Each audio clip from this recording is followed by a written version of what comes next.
ma ei saa kuidagi lahti tundest, et eestlane elab tänaseni nagu kirp karu karvas.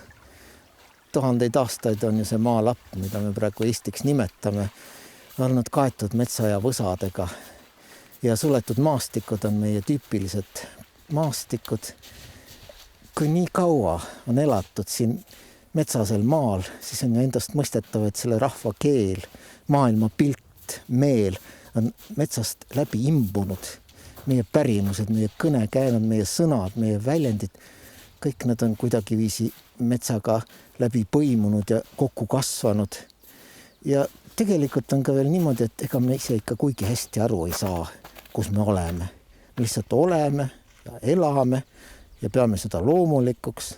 Täpselt nii nagu kirbud karu karvas. Ei saa aru, kus nad on, mismoodi on nad sõltuvad sellest karust ja karukarvadest. Kõnelemata sellest, et aru saada, kes on see karu, kelle turjal me oleme nii lahedasti läbi aegade ratsutanud.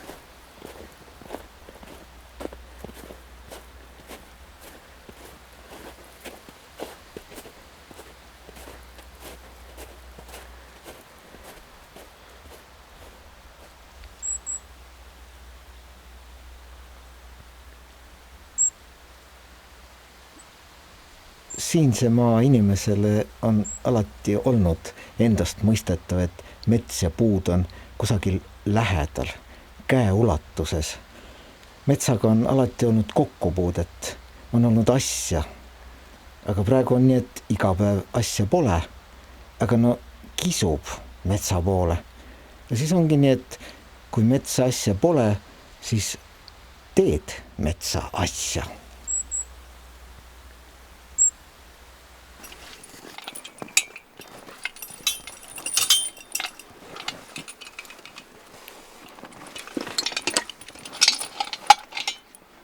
Ma olen nagu eluaeg tehnikaga tegelenud. Ja ühel hetkel minu vanused mehed, kes lähevad ATV-de peale ja sükse müra peale, siis mul aitab, ma lähen vastupidi vaikuse peale. Ja kuna mul isa oli hästi kõva hobuse mees, siis eks sealt on ka see nagu külge jäänud. Ja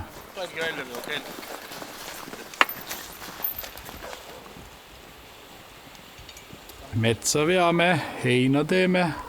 Niidame heina, riisume, veame, künname, ajame vagu, mida kõike. Aga muidugi mitte sellel tasandil, nagu nüüd vanasti tehti, et vau ajamine oli seal ühe hõlmaga, mutiga ja nii edasi. Et meil on ikka tehtud, kus me istun ise peal, nagu traktori tagumine osa.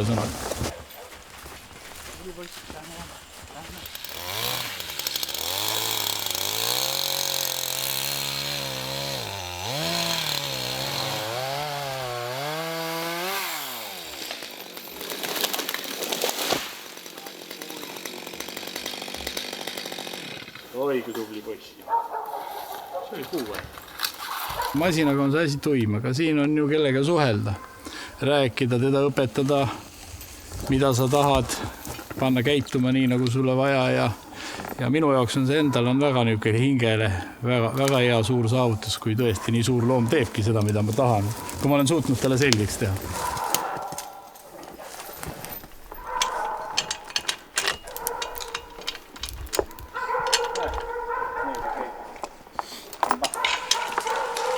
Praegu on mu käest küsitud, et miks sa teed sellise kelgu, miks sa ei vea selle vana palgi kelgu, kuhu tuleb peale veeretada. Ja selle asja nimi on evolutsioon, et mul on äkki natuke arenenud, ma ei vea ju vaeva nägema nii palju.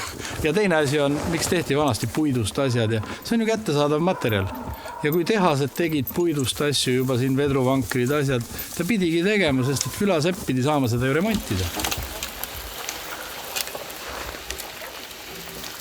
Metsatöö on ikka läbi aegade käinud ju talvel. Lume peal just see pinnase kahjustamise osa. Nähtavus on hea, ei jää puid maha. Kõik, mis me langetame, veame välja. Tööd saab teostada aasta jooksul pikemat aega. Ei ole ainult nüüd, et tuleb kevad, traktoril metsa ei saa. Ta lõhub pinna ära. Hobusega saad ikka. Noh, loomulikult see kogus ei ole nii suur, aga siin pead ju arvestama, mida sa soovid teha. Kui mina teen näiteks oma tarbeks küttepuid, siis ma mitte mingil juhul ma ei tule traktoriga seda tegema. Ja ma ei tee seda nagu töökohustusse, mul ei ole, see on mul hobi. Tubli poiss.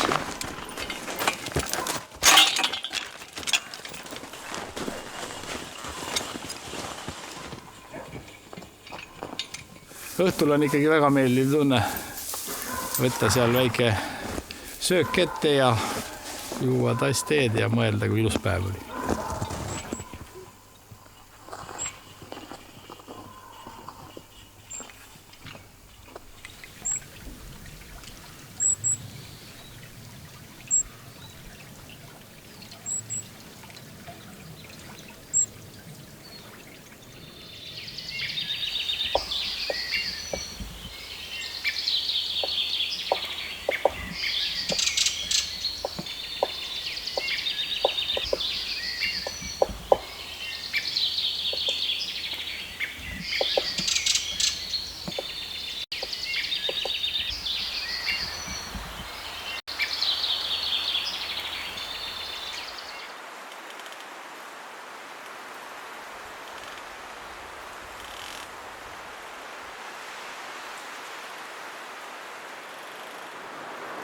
Kõigepealt hakkab jooksma ju vaher.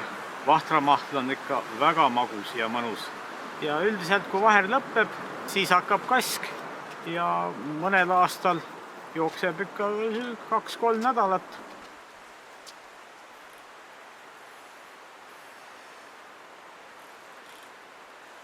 Päris veeaugust ei tasu kaske valida. Öeldakse, et mahl on väga vesine, aga natukene selline kõrgema koha pealt parem mahla järgi ka tulla siia.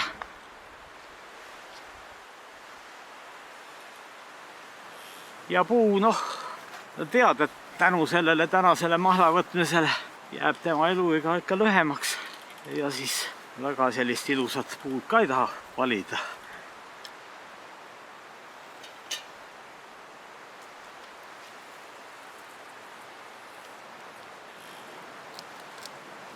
Kõigepealt puur sisse, natukene kaldu, tagunots ja puurima. Ega vanasti tehti nende mölidega ja mina teen teda praegugi. Olen ka akutrelliga metsas käinud ja siis pannakse selline peenike pöidla jämedane plastmassvoolik sisse ja näed, mahl juba telgub, ega siin, noh, nüüd peaks sügavusest aitama ka. Võtame puuri välja siis. Kus ma selle tila nüüd panin? Aha, taskus. Nii.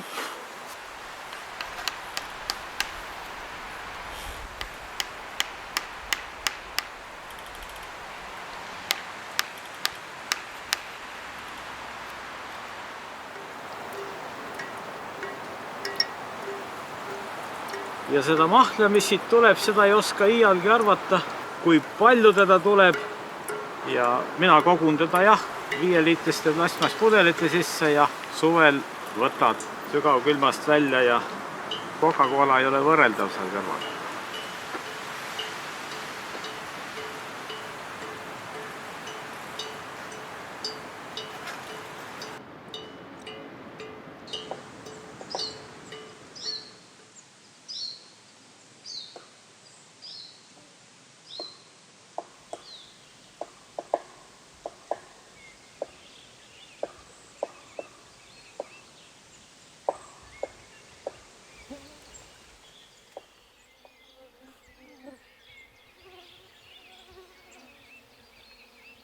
Aastatuhandeid on sellel metsasel maal asunud ikka inimene ja ta on üsna paikne olnud ja inimesi pole kunagi metsaga võrreldes olnud liiga palju, kui näiteks praegugi võrrelda puude hulka inimeste hulgaga Eestis, siis ikka puid on ikka 10 kordi rohkem.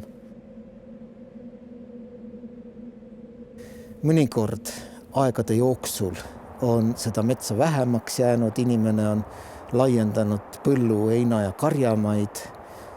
Aga siis on tulnud jälle teised ajad ja inimene on millegipärast käed rüppe lasknud. Näiteks suurte sõdade järel või viimasel ajal, kui eestlane on hakanud maalt linna kolima ja need hooleta jäetud kultuurmaad kattuvad 20 aastaga võsaga ja paari inimpõlve pärast on seal kindlasti täitsa normaalne mets. Ja see ongi loodusseadus, me elame ju Põhjala loodusvööndis ja kõige loomulikum, kõige looduslikum taimkatte ongi siin ju mets.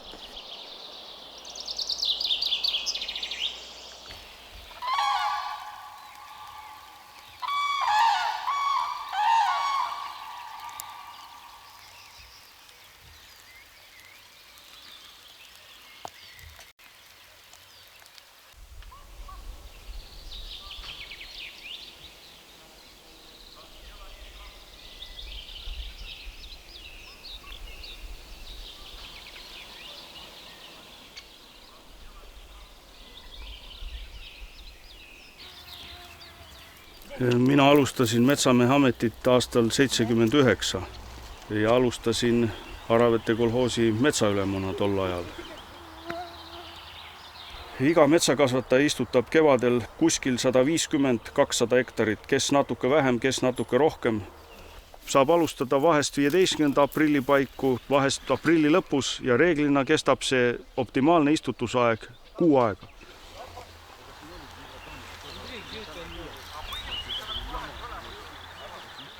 Tööpiirkonnad on meil küllalt suured. Minul on pool Järvamaad ja 1/3 Harjumaast. Päeva jõudlus on selline, et oleneb muidugi pinnasest ja maapinna ettevalmistusest, kui hästi kõik eeltööd on tehtud ja plank koristatud ja 500 paljasjuurset istikut istutab ikkagi inimene nagu päevas. Ma julgen küll väita, et 100 taimest kindlasti jääb ellu üle 80%. Tendents on selline praegust minu mõistes ikkagi, et järjest rohkem inimesed hoolivad metsast, sest kui erametsaski ringi liikuda, näed, et inimesed on hakanud kultuure hooldama, on kultuure rajatud. Kindlasti inimesed hoolivad metsast rohkem, kui ütleme vabariigi algusaastatel, et siis oli röövraideid rohkem ja kõiki, et nüüd nagu on see tendents muutunud.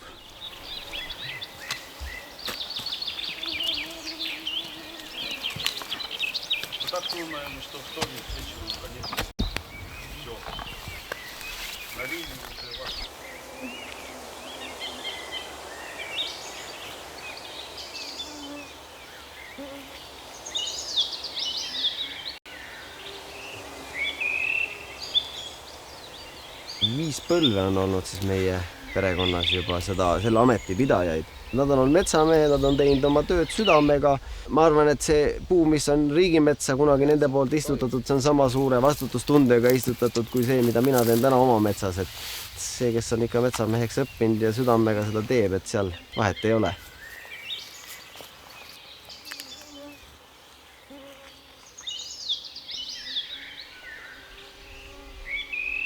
Väiksest peast alates olen ju isaga koos metsa mööda käinud, nii jahis kui ka metsatöödel abiks olnud. Eks ta ikka kuidagi geenides peab olema. On mitusada hektarit, mille ees vastutust pean siis tundma. Õnneks on kõik minu oma kodu ümbruses ja tõenäoliselt selle sama kodu ümbruses on mu esivanemad ka seda sama ametit pidanud, et igas selles metsas on ka esivanema jälg sees, et seda enam tunnen suuremat vastutust.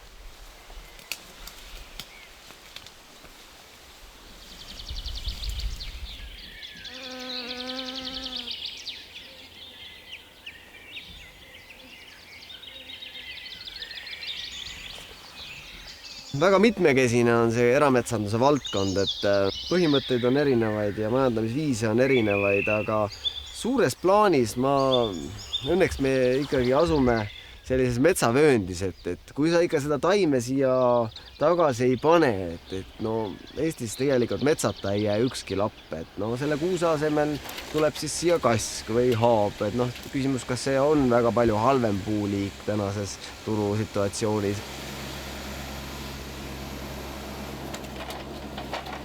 eestlane hindab küll puust maja ja puust tooli ja kõik see on väga hea. Ja siis, kui räägitakse metsa raiumisest, siis see on kõik väga halb, on ju, et tegelikult ju sealt see puu tuleb, millest teha tooli, mööblit, maja. Aga ma usun, et küllap järjest enam ühiskond saab aru, et majandamine on väga oluline meie riigi jaoks. Ta omab väga suurt osa Eesti riigi ekspordist, eks ole. Et see on väga oluline, tohutult töökohti, tohutult riigieelarvesse raha, et ta on väga oluline.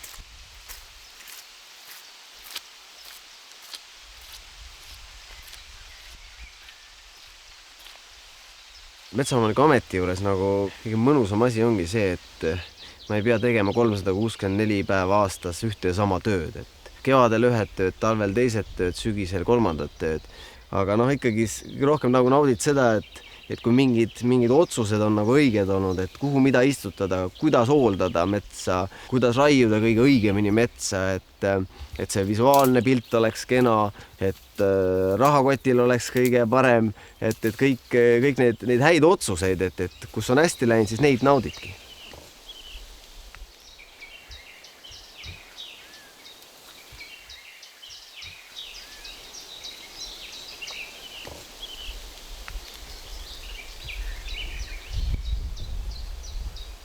Mul on 3 lasta ja ma loodan, et üks minu amet ikkagi üle võtab, et loodan, et kõige parema stsenaariumi järgi kõik need 3, aga siuke tunne, et kõik, mis ma teen ju tegelikult järgnevatele põlvedele, eks see tunne on nagu ikka sama, mis ise ju neid puid ei raiu ja ei suuda isegi lapsed vist nii kaua vanaks elada, et neid puid suudaks raiuda, mis siia istutatud on.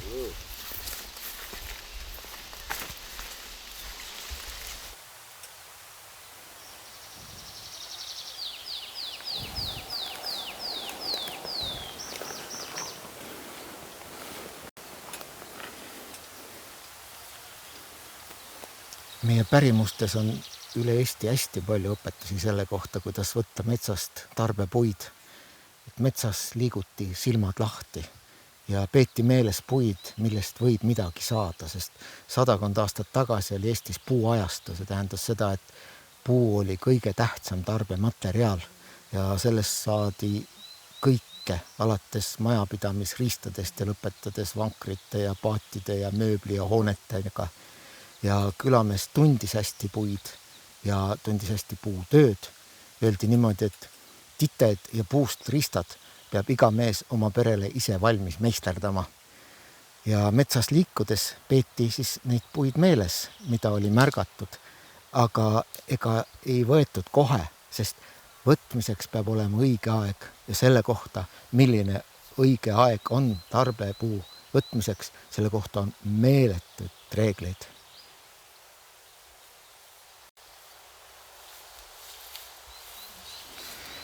Eriti tähtis oli majaehitus, tarbepuu ja paaditarbepuu valimine ja paadil oli kõige tähtsam emapuu. Emapuu otsimiseks peab olema kirves vasakul õlal. Ja emapuu on ju see paadi osa, mis on nagu paadi selgroog, mille külge kinnituvad kõik need paadi kaared ja kogu paat. Ja see peab olema mänd, hästi korralikult jäme, sirge, vana, see on nagu sobiks. Ja siis on tähtis reegel emapuul, et juure peal peab olema sipelgapesa, üleval peab olema linnupesa. No siin on isegi üks pesa, teine pesa, 3. pesa ja seal üleval võib linnupesa ka olla, et see puu on küll elu täis ja väge täis, sellest saaks emapuu, aga on veel reegleid. Üks on see, et õige tuul peab olema lõunatuul. Ma ei tea, täna väga nõrk lõunatuul, nii et see nagu ka sobib. Praegu on ka noor kuu peab olema ja siis enne veel selle emapuu võtmist tuleb võtta puu küljest üks laast või kooretükk ja panna kõige lähemasse sipelga pesasse, et siis tõmbab nagu kalasid ligi see paat pärast. Aga ikkagi, kui mõelda, et kõik reeglid on nagu täidetud, aga üks reegel ikka ei ole. Ükski tark mees ei võta tarbepuud suvisel ajal. Seda tuleb võtta talvel, kui on puudel surnud aeg. Nii et pean puu meeles.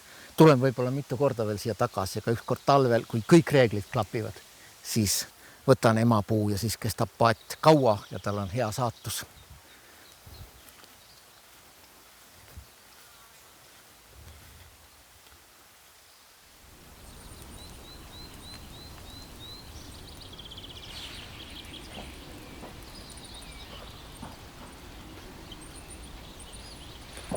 see on natuke naljakas sattunud jah niimoodi, et keset metsa tehakse viikingilaeva. Lähim vesi on siis siit 7 kilomeetrit eemal. On Paunküla veehoidla. Eks ta esialgu sõidab siin Paunküla veehoidla peal ja hiljem on plaanis ikka mere peale ka minna.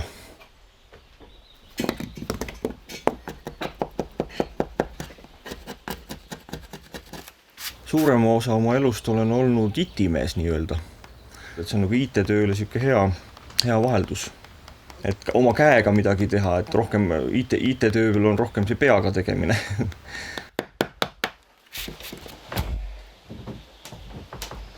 Minu oma põhilise siukse puutööoskuse saingi siis Islandil, sest see mees, kellega koos kahekesi me selle Islandi laeva valmis ehitasime, tema oli vana käsitööline.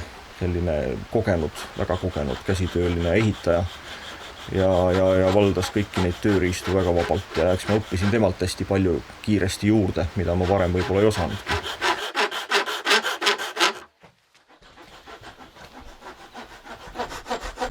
Töövõtted on suures osas säilinud nii, nagu nad olid 1000 aastat tagasi. Tööriistad on muutunud, elektrilised tööriistad on tulnud juurde ja see, mis vanasti tehti ainult kirvega, tänapäeval tehakse siis elektrihöövli ja elektrikäsisaega ja et selles mõttes on palju lihtsam muidugi tänapäeval. Aga hästi palju tuleb kasutada ka lihtsalt kirvest ja peitlit ja haamrit ja selles mõttes need töövõtted iseenesest on suhteliselt samad, mis nad olid 1000 aastat tagasi.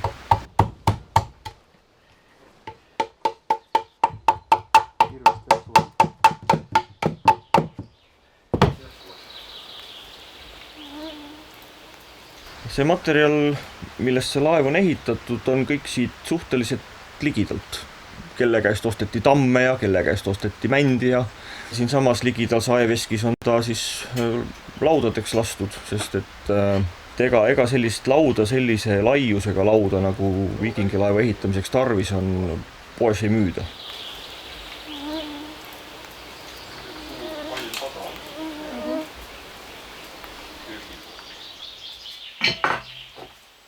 No selle laeva algne töömaht oli arvestatud, kui ma õigesti mäletan, nüüd 1600 töötundi. Ehk siis jagada meestega ja 8-tunniste päevadega, siis tuleb välja, et kui kiiresti selle laeva põhimõtteliselt valmis saaks. Mina olen sellesse pannud kindlasti sadu tunde, nii nagu teisedki, kes seda on ehitanud. Viikingilaevadel on see oma eripära ja väike siuke müstika on sealt sees nagu siuke oma ilu, mida kaasaegsematel uuematel puust laevadel enam võib-olla sellisel kujul ei olegi. Laeva või paati ehitades on kindlasti meistril suhe selle paadi või laevaga, mida ta ehitab, sest tegelikult on sellel laeval ju hing sees. Ja meister paneb ju oma energia ja elujõudu sinna sisse ja annab väge sellele laevale ka edasi. Et kõik, kes me siin oleme teinud seda laeva, on ju oma panuse andnud ka sellesse nii-öelda laeva hinge. Nii, olemas.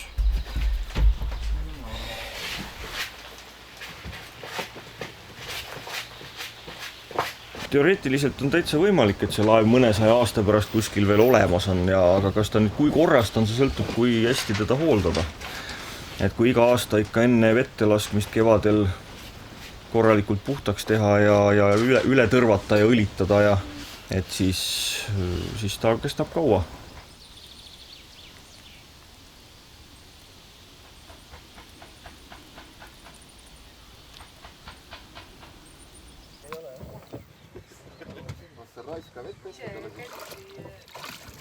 Anti, putsis!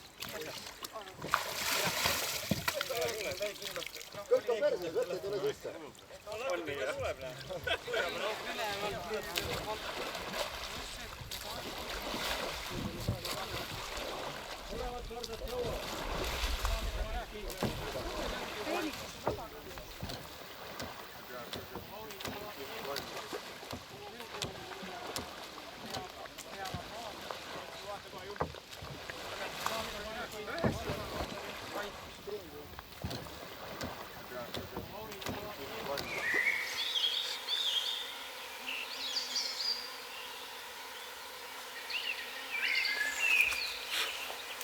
Hommikul, kui silmad lahti teed ja aknast välja vaatad, siis sa näed puid. mõne aja pärast hakkad metsuga rääkima ja siis sa tead mõne puu ja taime nime ja siis jälle tead natukene rohkem ja tegelikult hakkab nagu suhtlema kogu loodus sinuga.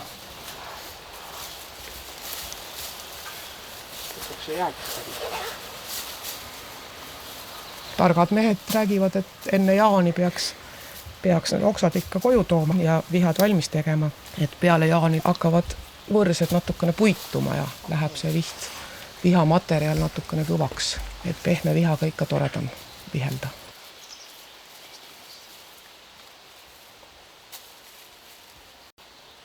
Kui natuke rohkem veel valu tahta, siis võib siia sisse lisada nõgeseid, kõrvenõgeseid. Tehakse ju ka kadakast. Siis on natukene teravam see vihtlemine.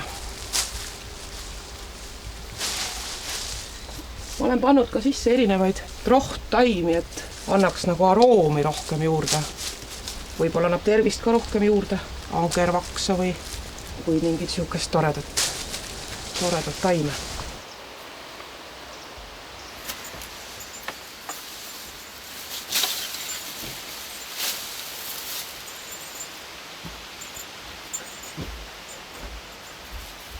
Aga iga aasta ikka uued vihad. 52 nädalavahetust on meil aastas ja 52 vihta ja kui neid ära ei kasuta, siis ütleme 2-aastane viht veel kõlbab, aga vanem on juba siuke tolmune ja natukene liiga kuivanud. Ikka kui jaanilaupäeval lähed sauna ja võtad värske viha ja lõhn on hoopis teine ja väga mõnus.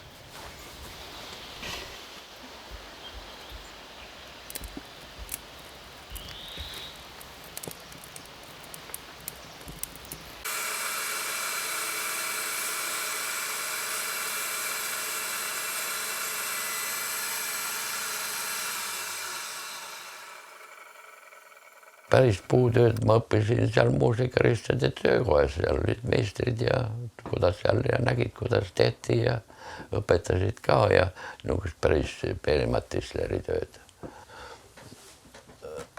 Ma näitan teile seda raamsaagi. See oli üks põhiline disleritöö vahend siiaeg. Elektrit ei olnud, masinad ei olnud. Kirves ja sellega saate kuiva puud. Kus need teadmised võeti, seda ma ei oska siiamaani imestada, kus isa teadis, kuidas vankriratast teha. Aga ta tegi vankriratta ka valmis. Üldiselt käsitöö on häbematult odav. Sellega ei teeni mitte midagi peaaegu. Eks ta ikka välja suremise teema on vägisi ja see peab olema tahtmist ja Annet ka, kes tahab midagi kunstipärast teha ja ei ole vajadust, kõik tehakse ju odavamalt ja välismaalt tuuakse ju nii kallid ja hästi tehnoloogiliselt tehtud, et seda käsitsi ei olegi võimalik nii ilusat järgi teha.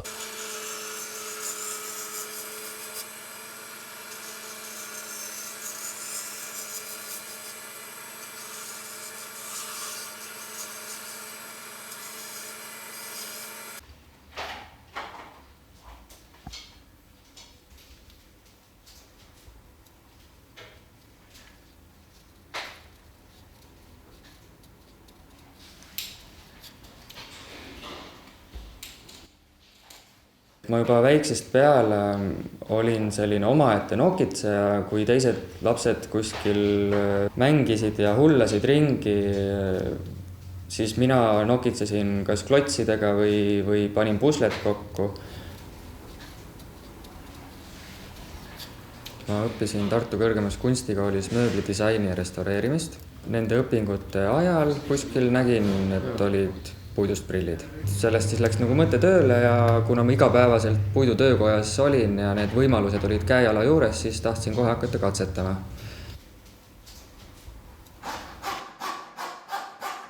Puit on, ta on naturaalne materjal, ta on soe, ta on erinev, ta on hea on töödelda. Puit on ju elus materjal, et ta ei ole nagu plastik, sa paned talle käe peale, sul ei teki nagu mingit sidet sellega, et see puiduga tekib ikka mingisugune inimlikkuse mingisugune faktor või mingisugune asi on seal soojus.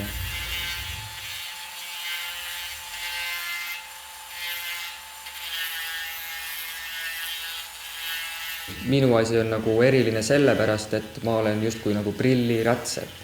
Võtan mõõdud, küsin, millist puitu ta eelistab, siis kujunduse teen vastavalt sellele, nagu ma näen, et sulle sobiksid need või teissugused.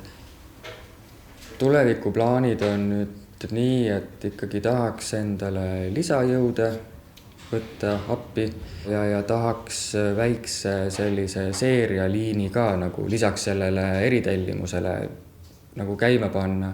Ja selle nimel nagu praegu töö käib.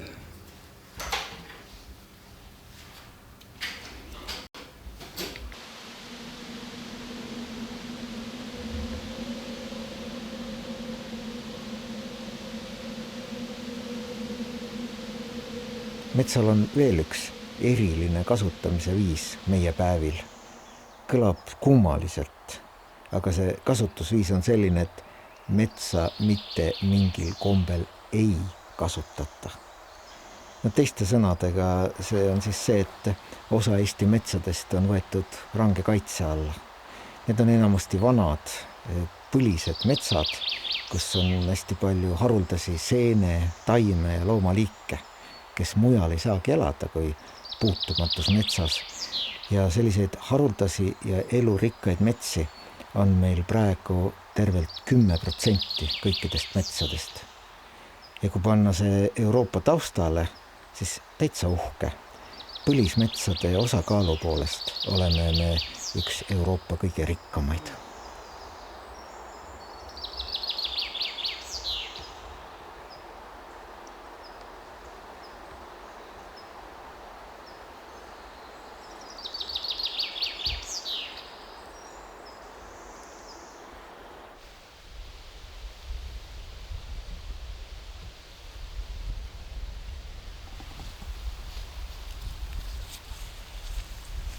Eks ma olen siit samast nende küngaste vahelt pärit.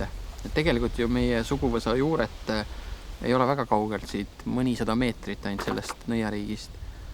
Ju ma siis siit olen pärit. Eks ikka noored tahavad sellest maaelust nagu viilivad kõrvale, tahavad ära ja tahavad seda melu. Ja siis ma olin Tallinnasse läksin elama ja siis ma sain Mariaga, ma sain vanalinnast tuttavaks. Ei, ma ei uskunud seda kunagi, et ma linnast ära lähen. Sest ma läksin ju linna suure sooviga, et olla ikkagi linnas ja elada linnas. Ja kohtusin oma mehega, kus siis sündis mul esimene laps ja esimene mõte siis tulla tagasi maale. Et ühel päeval hakkasime siia suvilat ehitama, sõitsime iga nädala lõpp 250 kilomeetrit edasi ja teistpidi tagasi ja Tegelikult hing ka ikkagi nõudis, tahtsin siia tulla, et iga nädal käisin kindlasti, oli ka vahepeal niimoodi, et käisin 2 korda nädalas Tallinnast, käisin siia. Ma ei tea, hing lihtsalt tunneb nagu mõnusalt, kui sa siin oled ja kõnnid ja midagi nokitsed.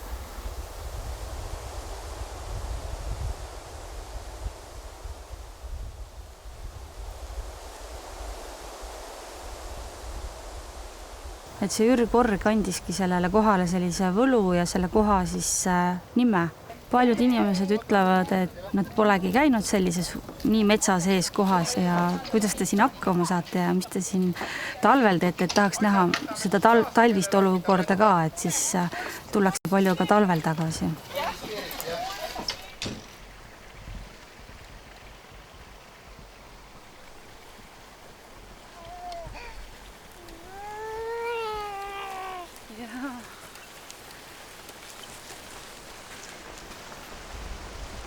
Inimesed kardavad üksi loodusesse minekut. Tahetakse ikkagi, et keegi nendega kaasa läheks, räägiks, näitaks, kuidas midagi käib. Et on ka selliseid lasteekskursioone, kus on lapsed, kes jäävad maha, kuna neil on foobiad putukate ees, võsa ees, metsa ees. Mitte ei kardeta nõida, vaid kardetakse hoopis sellist asja, mida ei oska arvata. Ma arvan, et neid lapsi saavad aidata ainult nende lapse vanemad. Et võib-olla tuleb teha nende laste vanematega üldse tööd, mitte lastega.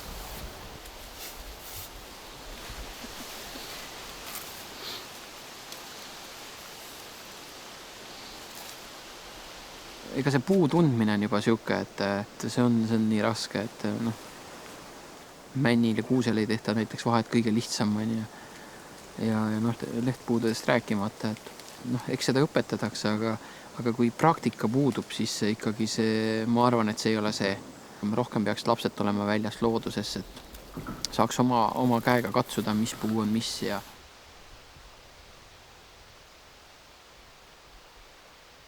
ma arvan, et kui mul metsa ei oleks, siis ma ei oleks ka siin. Ma arvan, see puutumata loodusse, värske õhk, need inimesed, kes siin on. Ja eks see kõik kokku teebki siukese mõnusa koha.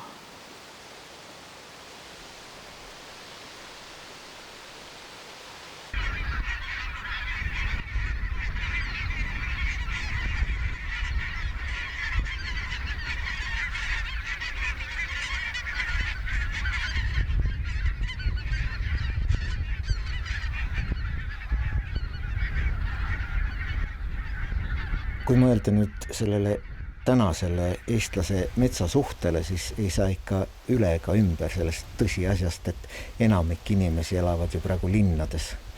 Ja see linlase suhe metsaga, see on ikka väga eriline, kui võrrelda seda endiste aegadega, kui enamik eestlasi elasid maal.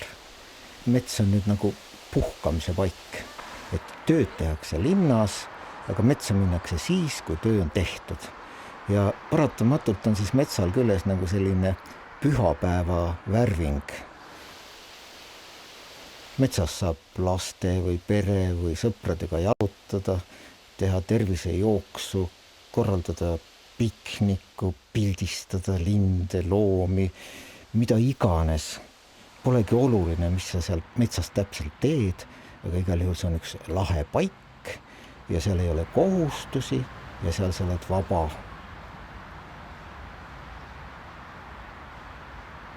Ja noh, kui see mets jääb nagu linlasele kaugeks, siis ajab asja ära ka üks linnapark kodu lähedal. Et see linnapark on just nagu metsa aseaine või niimoodi, et seal on ju ka puud ja rohelust ja linnulaulu ja õhk on ikka puhtam ja müra on ikka vähem ja isegi siis, kui ei ole parki, on päris suur vahe, et kas sinu maja juures on kas või üks suur puu. Igal puul on linnas omaette väärtus, eriti kui ta on sul linnakodu lähedal.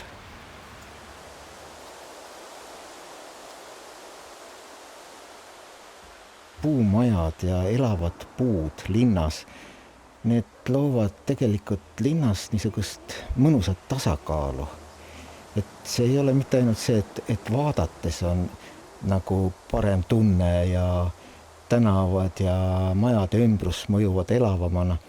Tegelikult ta loob tasakaalu ka selle linna inimese sisimas, tema meeles, tema tunnetes, tema seisundis.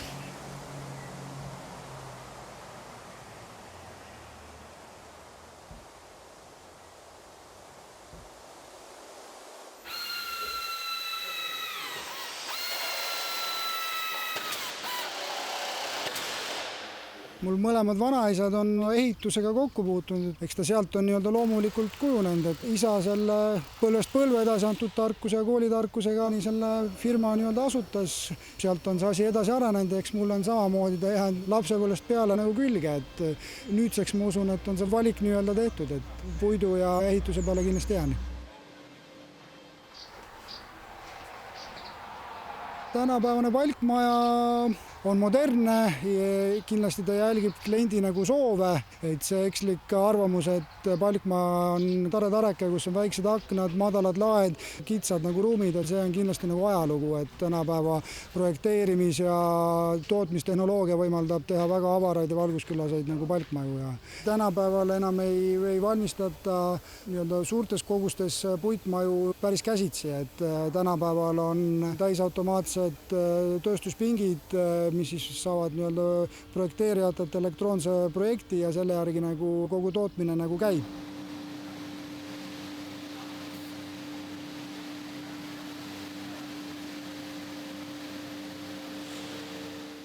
meie majad kestavad kindlasti analoogselt esiisadele ka mitusada aastat õige hoolduse korral, et kõige olulisem ongi õige ja järjepidev hooldus puitmaja puhul.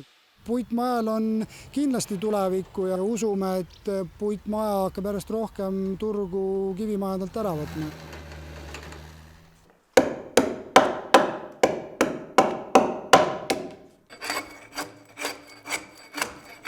Ma olen seda tööd umbes õppinud ja teinud ja 15 aastat nii vahelduv eduga.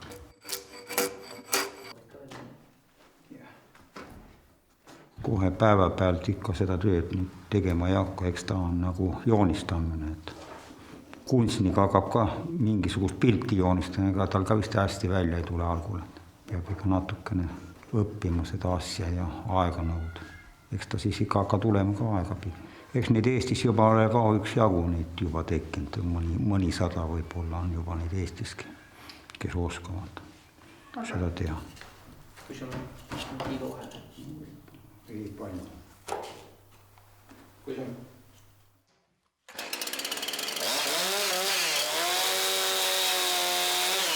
Töövahend number 1 on Uus-Kvarnasaeg. Nüüd olen ma juba nüüd ära kuulutanud, pensioni saatnud, see on 4. number.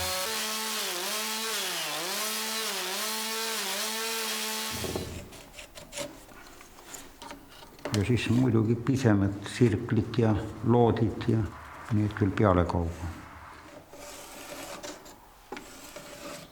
100% käsitöö ja siis ta ikka võtab kuu aega vast seda, selle palgi osa pluss veel seal kokkupanek ja muud asjad, põrandad, laed ja katused peale.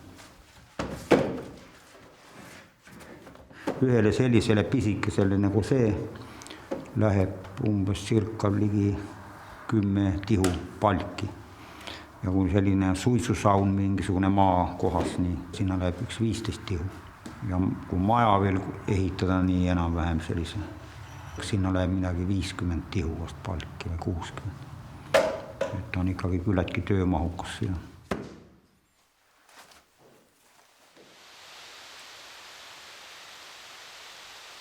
Kui nüüd ikka mõtetes minna päris aegade algusesse, siis kõige algsemad tegevused metsas on siinmaal olnud puude hankimine ja jahipidamine. Ja kui kiviajal jahti peeti, siis ikka selleks, et hankida liha, et iga hinna eest ellu jääda. Praegu peetakse ka jahti, aga ammugi mitte selleks, et elus püsida. Põhjused on väga teistsugused. Ja ka jahipidamisviisid, suhtumine jahiloomadesse, üldse kõik muu on väga teistsugune kui kunagi ammu.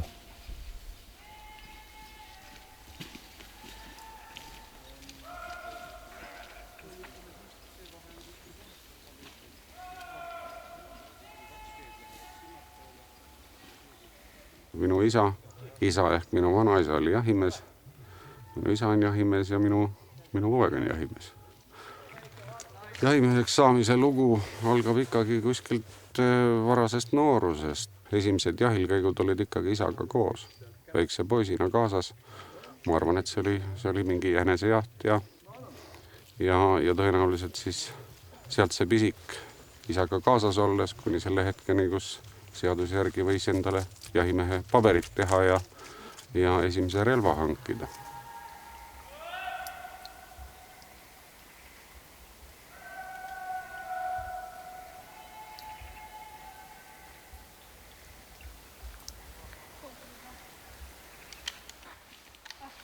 Ennekõike see tähendab sellist seost loodusega, olla osa loodusest, õppida mõtlema nii, nagu käituvad loomad, metsloomad.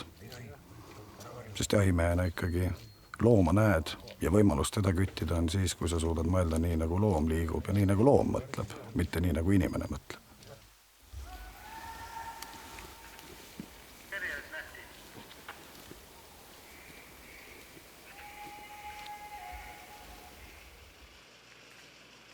Naljaga pooleks, aga tegelikult vastab tõele, öeldakse, et jahipidamine ongi tegelikult tasakaalu otsimine lihasööjate ja taimetoitlaste vahel. Ja sealt pinnalt veel omakorda kompromiss siis põllumeeste ja metsaarenduse vahel. et ulukid teatavasti tekitavad teatud looduskahjustusi nii põllumajandusele kui ka siis metsale. Ja seda arvukust tuleb reguleerida, sest kiskjaloomad, lihasööjaloomad ei saa sellega piisavalt hakkama ja sellepärast peab sinna inimese käsi vahele tulema ja jahindus ongi siis üks selge selline tootmismajanduslik valdkond tegelikult, mis seda tasakaalu otsib ja targalt reguleerib.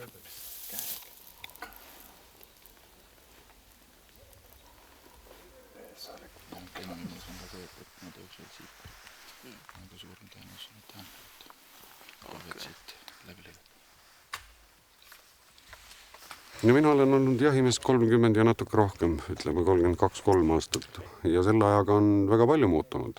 Ma arvan, et ennem kõik on muutused suhtumises. Jaht kindlasti ei ole eesmärgiga toidukõrvast leida. Ja kui naljaga pooleks need kulutatud summad ja töötunnid jagada kilohinna peale, siis see ei kannataks trükimust. Et selles mõttes ikkagi emotsionaalne pool on see, mis kutsub loodusesse, kutsub jahindusega tegelema ja kindlasti ka jahil juhtuvad situatsioonid, ehk see väike adrenaliinilaks ja pärast muljed ja õpitunnid on see, mida siit tegelikult otsimas käiakse. Ja siin on ka oma väike traditsioon, et uusoksa alati murtud pool oks käib isas loomal ettepoole ja emas loomal tahapoole. Me anname tegelikult jahimeestele, ma arvan, väga palju metsale tagasi enne kõik. Suulakuid peame, sigade söödakohti varustame toiduga, talvel kitsemajad, me teeme vaarikavihtasid, viime neid kitsedele. Nii et see on selgelt kahepoolne suhe ja loodus ja Diana ehk jahijumalanna on see, kes otsustab, kui palju ta meile siis jahimeestele tegelikult seda saaki tagasi sealt annab. Ja meil on toredad hetked ühised koos, nii et ja see hea selskond, teistpidi jahisõbrad. Nagu öeldakse, tegelikult jahimehed on tihtipeale ühisjahi hooajal isegi rohkem enda jahikaaslastega koos kui oma peredega või lähedasemate sõpradega. Tegemist on väga arvestatava sõpruskonnaga tegelikult, teistpidi.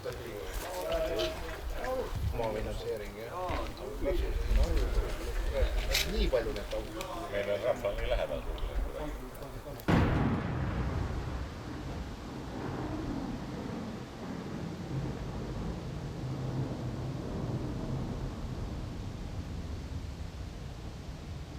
Kui mõelda ikka nüüd hästi pikas ajaskaalas inimese ja metsasuhetele siin mail, siis see on olnud ikka aastatuhandete jooksul väga-väga muutuv.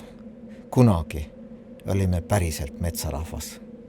Siis saime põllurahvaks ja mets oli siis ka oluline, aga põld oli tähtsam. Ja nüüd oleme me hoopis linnarahvas, aga mets on meile endiselt tähtis. Ja hoopis teisiti kui varem.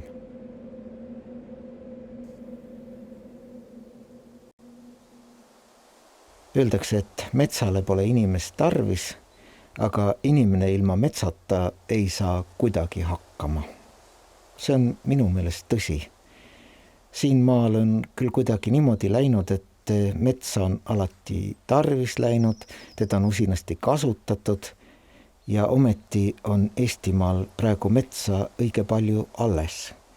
Siis mõtled, et kuidas see on siis õnnestunud, et meie maa on praegugi üks Euroopa metsasemaid. Ja siis ma olen mõelnud, et aga võib-olla just sellepärast ongi, et oleme nii pikka aega metsaga kõrvuti elanud ja oleme kuidagi viisi selgeks saanud selle, kuidas hoida seda parajat tasakaalu inimese ja metsa vahel. Kes teab? Ja tuleb loota, et tulevikus see tarkus meid samuti saatma jääb, et oskaksime hoida seda habrast tasakaalu inimese ja metsa vahel. Et võtame küll metsalt oma jao, aga jätame metsale alles küllalt kasvamise ja arenemise ruumi ja jätame piisava osa metsast päris oma pead olema ja elama.